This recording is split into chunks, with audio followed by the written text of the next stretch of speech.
Chapter 19. And Ahab told Jezebel all that Elijah had done, and withal how he had slain all the prophets with the sword. Then Jezebel sent a messenger unto Elijah, saying, So let the gods do to me, and more also, if I make not thy life as the life of one of them by tomorrow about this time. And when he saw that, he arose and went for his life, and came to Beersheba, which belongeth to Judah, and left his servant there. But he himself went a day's journey into the wilderness, and came and sat down under a juniper tree. And he requested for himself that he might die, and said, It is enough. Now, O Lord, take away my life, for I am not better than my fathers.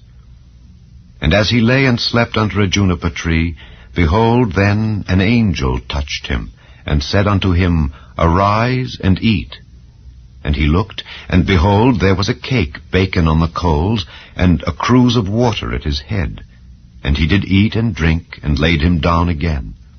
And the angel of the Lord came again the second time, and touched him, and said, Arise and eat, because the journey is too great for thee.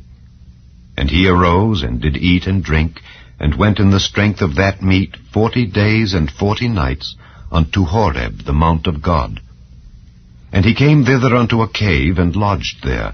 And behold, the word of the Lord came to him, and he said unto him, What doest thou here, Elijah? And he said, I have been very jealous for the Lord God of hosts. For the children of Israel have forsaken thy covenant, thrown down thine altars, and slain thy prophets with the sword. And I, even I only, am left, and they seek my life to take it away. And he said, Go forth and stand upon the mount before the Lord. And behold, the Lord passed by, and a great and strong wind rent the mountains, and brake in pieces the rocks before the Lord. But the Lord was not in the wind. And after the wind an earthquake, but the Lord was not in the earthquake. And after the earthquake a fire, but the Lord was not in the fire. And after the fire a still small voice. And it was so, when Elijah heard it, that he wrapped his face in his mantle, and went out, and stood in the entering in of the cave.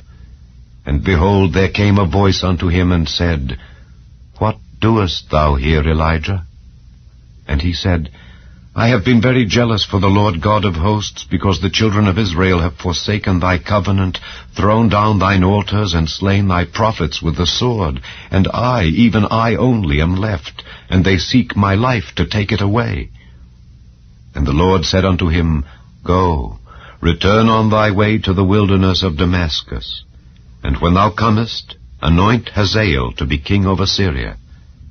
And Jehu the son of Nimshi shalt thou anoint to be king over Israel.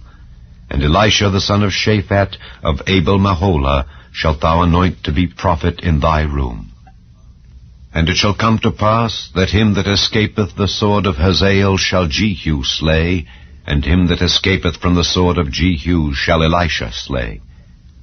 Yet I have left me 7,000 in Israel, all the knees which have not bowed unto Baal, and every mouth which hath not kissed him. So he departed thence, and found Elisha the son of Shaphat, who was plowing with 12 yoke of oxen before him, and he with the 12th.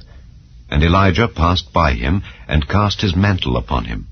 And he left the oxen, and ran after Elijah, and said, Let me, I pray thee, kiss my father and my mother, and then I will follow thee. And he said unto him, Go back again, for what have I done to thee? And he returned back from him, and took a yoke of oxen, and slew them, and boiled their flesh with the instruments of the oxen, and gave unto the people, and they did eat. Then he arose, and went after Elijah, and ministered unto him.